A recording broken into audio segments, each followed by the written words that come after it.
Bonjour à tous, bienvenue sur le Dessus Vaillant pour une nouvelle vidéo. Aujourd'hui, ça va être de la sportive française. Vous allez le découvrir très vite. Avant de toute chose, n'oubliez pas les petites formalités de vous abonner pour faire progresser la communauté. Puis, je tiens d'abord à remercier le propriétaire qui a fait le déplacement aujourd'hui. Un jour ensoleillé, un jour bien chaud, mais on est à l'ombre. Allez, c'est parti pour la présentation de la Peugeot 308 GTI.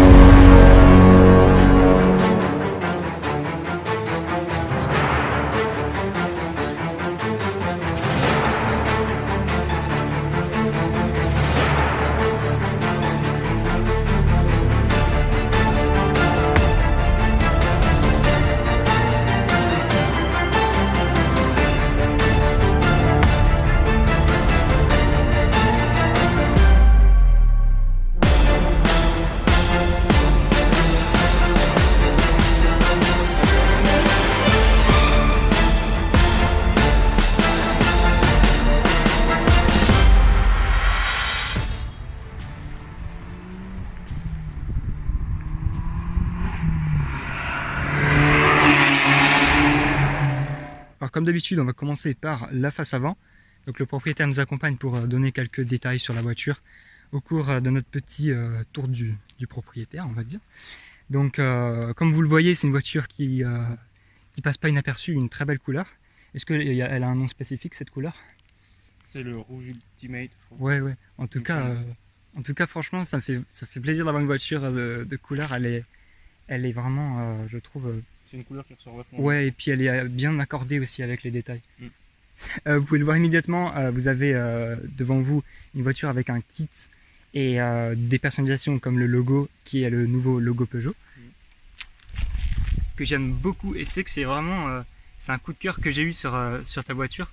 C'est de voir tout de suite ça, et franchement ça m'a fait plaisir Ça parce change, et puis ça, même rien que ça donne une autre gueule à la voiture. Ouais. Et franchement c'est tellement un plaisir de voir renaître un peu ce logo à l'ancienne. Et ouais, j'ai bien aimé le délire, puis surtout que ça passe bien. Hein, ça ressort plutôt vraiment. Ouais. Surtout que le logo d'origine est noir, donc ouais. Ça change pas trop. Et ça fait combien de temps que tu l'as posé du coup quand ils ont sorti le nouveau logo? Ouais, peu de temps après la sortie de la nouvelle 308, j'ai commandé ça, puis j'ai mis ça quoi. Parce que moi j'ai tendance à dire à ceux qui me connaissent que la seule chose qui manque à la 308 comme ça, c'est ce logo là. Ouais. Et après j'aime bien. Et c'est super cool en vrai. Ça donne un délire aussi historique de Peugeot, enfin c'est génial. Du coup, en parlant du kit Maxton qui est juste ici, est-ce que tu peux nous parler aussi des autres modifications du pare-choc avant? Donc sur le devant, j'ai mis des petites ailettes qu'on peut voir sous les clignotants là-bas devant les roues. Qui apporte une petite touche d'agressivité, et après voilà, c'est simplement esthétique. Et donc c'est c'est en simili-carbone, c'est ça? Ou en ouais, c'est du caoutchouc. Hein, ouais, c'est ça. Mais il y a un joli caoutchouc, petit, mais ouais, avec franchement c'est joli ça. Voilà. Donc là, lame avant Maxton Design. Avec les deux petits les bords, j'ai juste commandé ça, c'est de l'AliExpress, hein, voilà. Qui rajoute encore une petite touche d'agressivité, je trouve. Elles ont cette couleur que j'aime bien, moi, c'est. Ouais, après elles ont un peu d'éteint.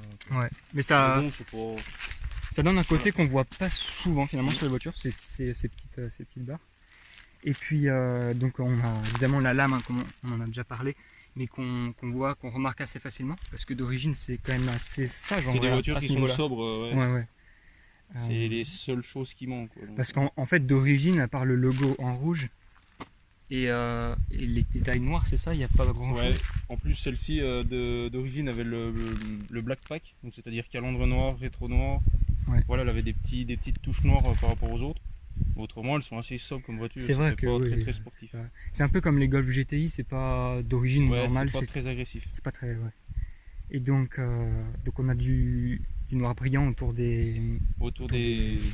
En dessous des feux, ouais, voilà, sous les clignotants. Ouais. Et puis donc on a dit logo rouge, le nouveau logo Peugeot. Voilà. Le black pack. Et puis après au niveau des feux, est-ce qu'on a une spécificité au niveau de l'éclairage LED ou quoi? Bon, c'est de l'éclairage full LED, voilà, tout d'origine. Ils n'ont pas encore eu les éclairages Peugeot qui sont hyper reconnaissables. Non, c'est encore le.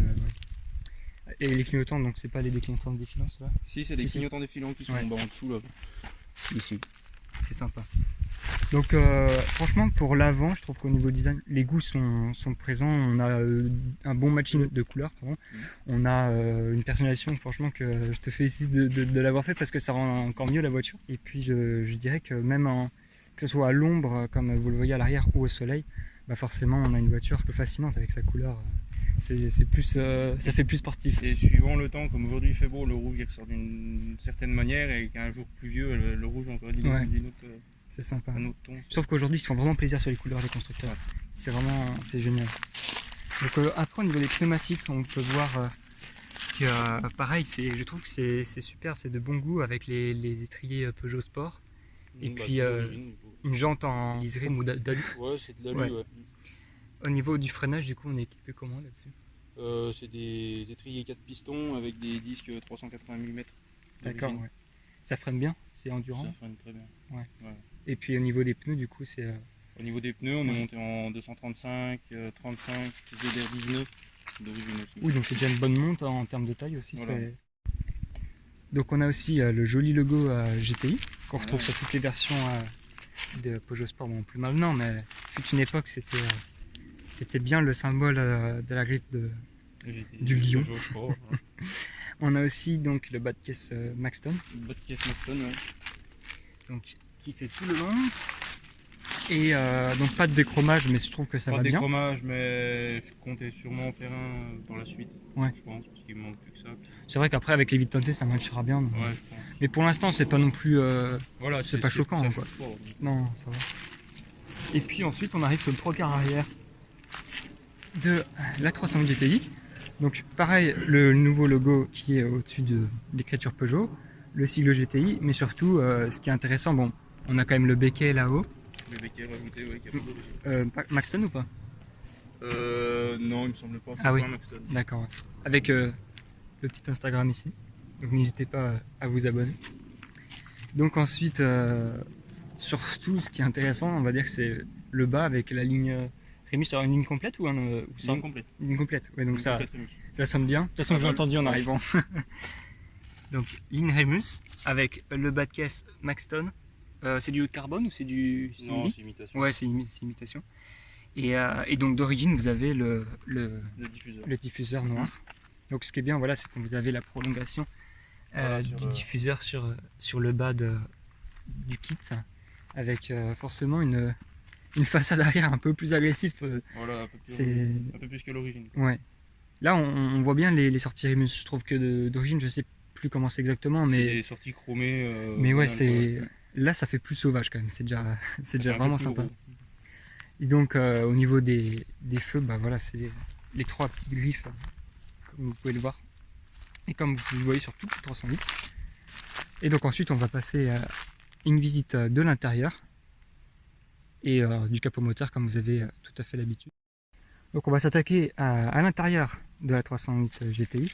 On est d'abord accueilli par le seuil de porte GTI, en relief en plus, ce qui est sympa.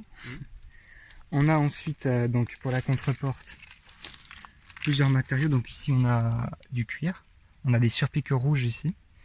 Ici aussi évidemment pour habiller le tout.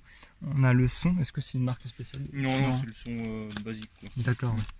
Et du coup voilà, vous avez une instrumentation tout à fait normale. De toute façon le but des GTI c'est pas tout transformer, c'est quand même que ce soit une augmentation de ce qu'on a au quotidien, quoi. Voilà, c'est ça. Ensuite on a le poste de conduite, donc les compteurs qui sont situés assez haut avec les aiguilles rouges. Est-ce qu'il y a des choses qui changent plus que les aiguilles? Pas vraiment? Non, pas vraiment. Ouais. Non, c'est pas... Comme vous le voyez, on a les surpiqûres, donc le tableau de bord qui est en plastique moussé, le GPS au centre, accessible, facile d'utilisation. Ouais, ça va, faut s'y faire. D'accord, ouais. Voilà. Parce que je vois qu'il n'y a pas beaucoup de boutons dans l'habitacle. C'est pas tout le monde qui apprécie. Ouais. Et ensuite le volant, donc un volant qui est vraiment typique de chez Peugeot. On a le rappel ici à 12 heures, le sigle GTI juste en bas, volant surpiqué qui est joli. Et en prise en main, c'est assez sportif, c'est bon pour les... Petits volants comme ça, j'aime ouais, bien. C'est facile à placer, c'est super précis, c'est parfait. Et ensuite, donc, vous avez le pommeau de vitesse, qui est assez typique aussi de chez Peugeot. C'est vrai qu'il a cette partie rouge qu'on reconnaît facilement avec le matériau est en alu, un joli alu voitures de sport. Et au centre, bah, vous avez évidemment votre frein de parking automatique et de quoi démarrer la voiture. Ici, vous avez le petit accoudoir, un rangement. Et ensuite, on va pouvoir parler des sièges. Donc, siège spécifique à la 308 GTI, c'est ça? C'est ça. Avec de l'Alcantara.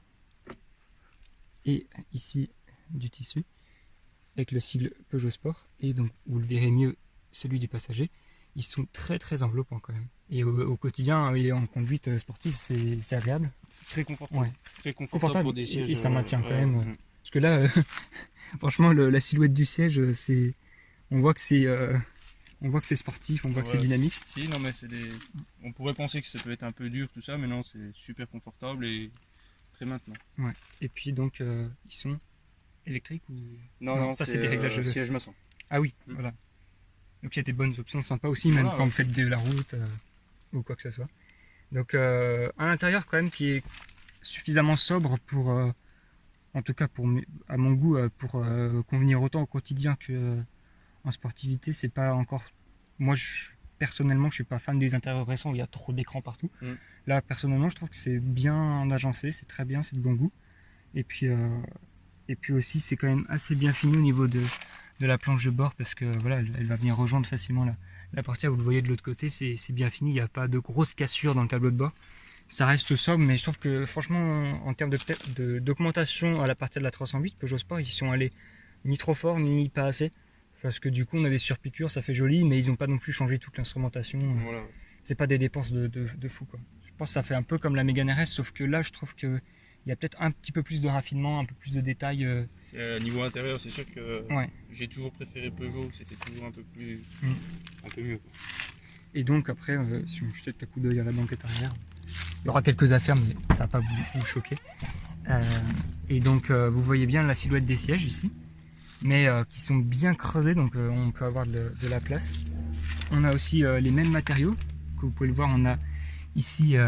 Donc sur la partie centrale, on a de l'Alcantara, ici du cuir, et donc joli appui-tête et tout. Je trouve que c'est soigné comme intérieur, même à l'arrière, parce que on retrouve aussi le cuir et les surpiqûres, alors qu'il y a d'autres voitures de marque, disons, qui se la ramènent un peu plus que Peugeot, qui oublient peut-être les places arrière de leur voiture. Donc voilà, ça fait plaisir, et en tout cas, pour voyager à 4, c'est faisable. Oui, c'est faisable.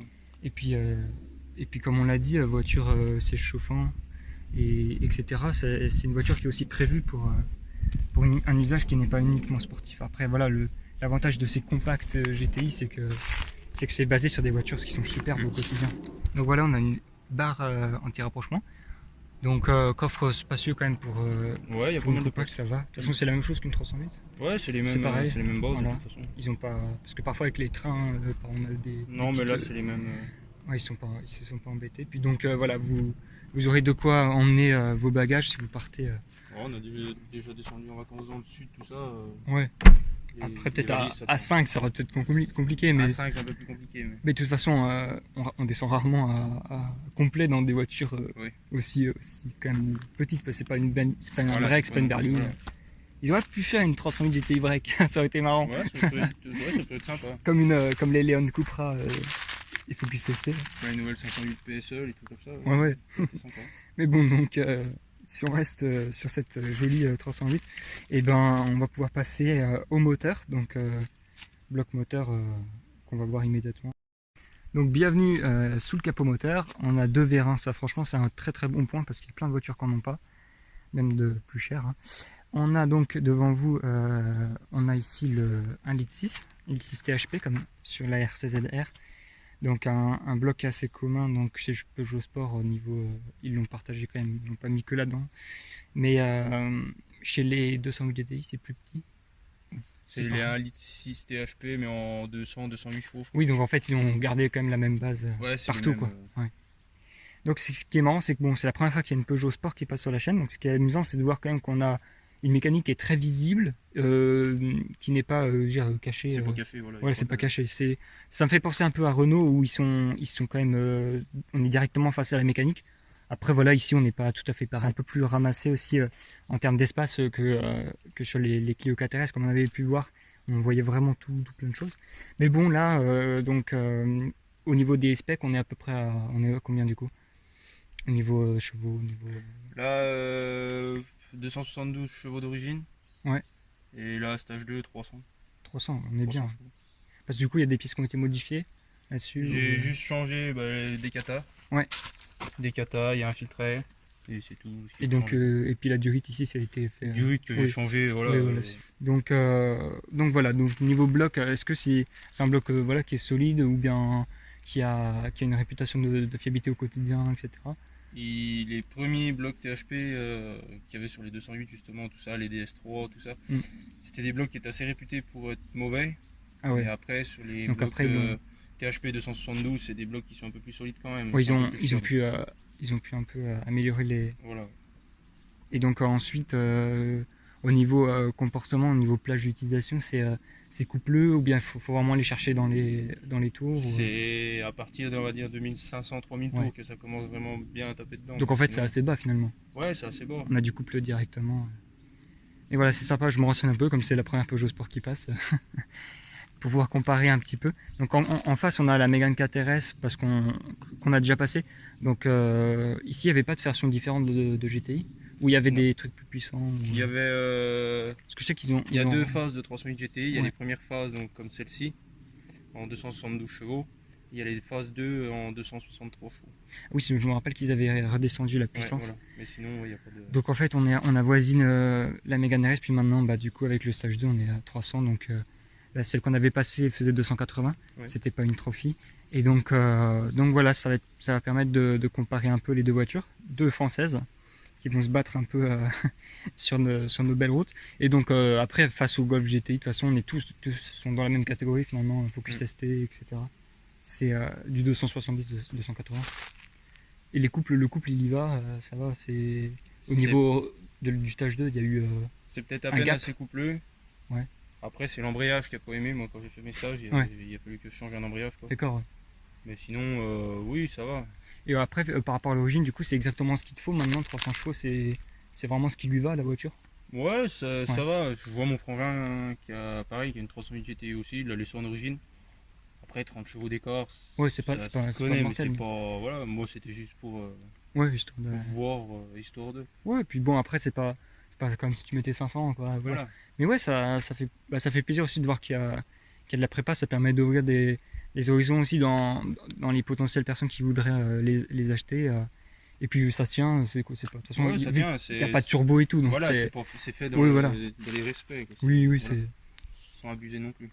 En tout cas, merci beaucoup pour la petite présentation du moteur. J'aime bien là, la petite déco sur le vérin. Et puis du coup, on va pouvoir passer à la conduite ensuite. Vous allez voir ça directement. Et puis on ira faire un petit peu quelques rêves sous le tunnel du coin. J'espère que vous allez apprécier. Bienvenue à bord de la 308. On parcourt du Signeux. Et je remarque déjà que le turbo il donne des à-coups. Paf. Ouais, c'est un vrai turbo. Donc je vous passe en caméra, vous allez pouvoir voir la route. Donc l'échappement, on entend bien qu'il vient de l'arrière. Donc en mode, parce qu'il y a des valves, hein, on l'a pas dit, sur l'échappement Rémus.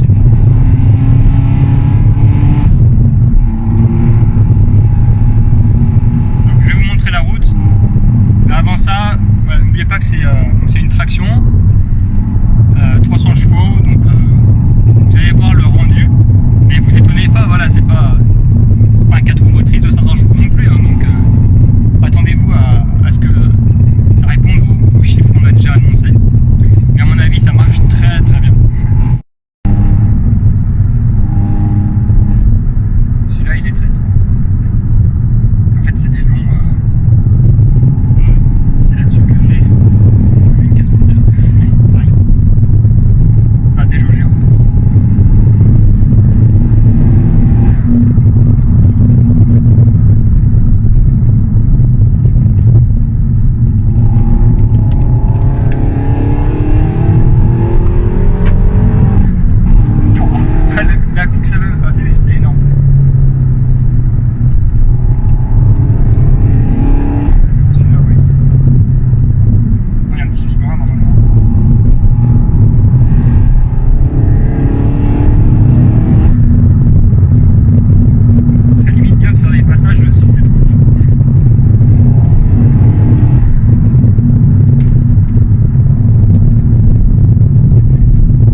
truc.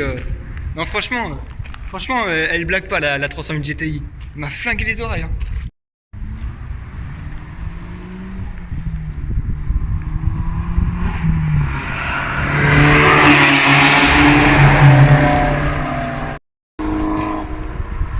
Il m'a flingué, vraiment.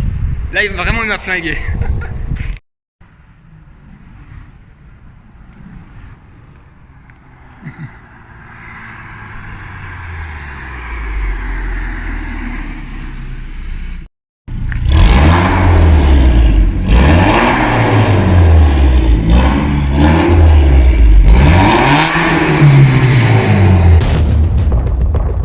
Alors, vous me trouvez pour le débrief de cette vidéo dans le studio. Aujourd'hui, là, on a vraiment pu découvrir l'alternative à la Mégane 4RS. Je voulais en parler dans l'outro parce que sur place, j'étais vraiment préoccupé par l'essai de la 308 GTI. Et maintenant, je vais vous faire un tout petit débrief de mon ressenti. Alors, la 308 GTI, je l'ai trouvée à la fois vraiment réfléchie et raffinée. Mais à la conduite, sur la route, en tant que passager, je l'ai retrouvée beaucoup plus violente que la Mégane 4RS que j'ai pu conduire et dans laquelle j'ai été aussi passager. La 308, je ne l'ai pas conduite, mais le passage de vitesse, là, au moment où le turbo se déclenche, on est vraiment bien dans le siège, et au moment où ça passe la vitesse, bam, on a vraiment la coup comme ça. J'ai trouvé ça super violent. Et ça dépend même pas du stage 2. Ça veut dire que d'origine, avec 272 chevaux, le propriétaire m'a dit que ça faisait le même effet. Donc, il y a aussi le fait que j'ai trouvé la voiture un peu plus violente, puisqu'elle a 300 chevaux. Donc 20 chevaux de plus que la Mégane 4RS, qui n'était pas une trophy, c'était vraiment une Mégane 4RS normale. Mais, alors je dirais peut-être que la Mégane 4RS a eu un moindre effet sur moi, parce que quand je l'ai conduite, je ne l'ai pas conduite avec le mode sport, puisque c'était la première voiture de ce type là que je conduisais. Le propriétaire trouvait, et moi aussi, on trouvait plus prudent que je ne mette pas le mode sport, surtout parce que je découvrais la voiture totalement, et voilà. Je l'ai trouvé du coup plus aseptisé que ce à quoi je m'attendais, mais en passager évidemment c'était différent, puisque le propriétaire avait mis le mode sport. Malgré tout, au niveau passage de vitesse, au niveau ressenti de violence, la 308 elle est vraiment au-dessus. Après, au niveau agilité, je ne saurais pas exactement comment vous décrire, mais la Mégane 4RS, je pense qu'elle est peut-être plus... On est peut-être plus sensible à ça dans la Mégane 4RS que dans la 308 GTI. Mais la 308 GTI, en fait, elle gomme un peu cette sensation par le fait que c'est un TGV. Franchement, du moment que ça tracte vraiment tellement fort qu'en fait on pense plus au fait qu'on va vite et qu'il y a de la puissance que à chercher à savoir si c'est précis ou pas.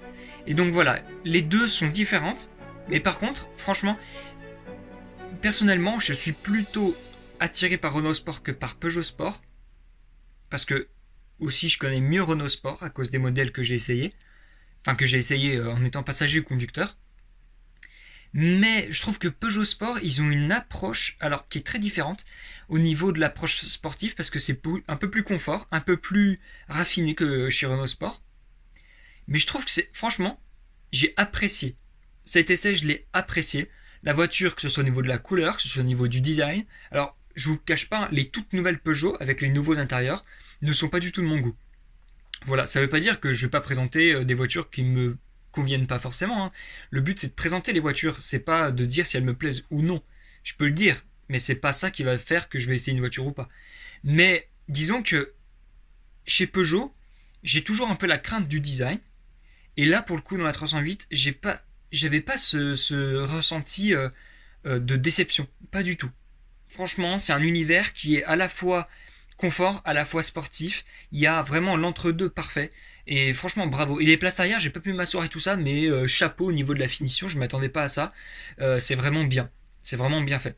Alors, le débrief, je vais pas dire qui a gagné ou pas, parce que les deux essais étaient différents. Et puis, il y en a une qui est préparée, l'autre qui ne l'est pas. En tout cas, ce que je peux vous dire, c'est que j'apprécie les deux modèles. Et on peut être fier quand même de la production française, il y a quand même de bonnes choses. Alors, n'hésitez surtout pas à vous abonner, activer la cloche de notification, parce qu'il y a d'autres vidéos qui arrivent.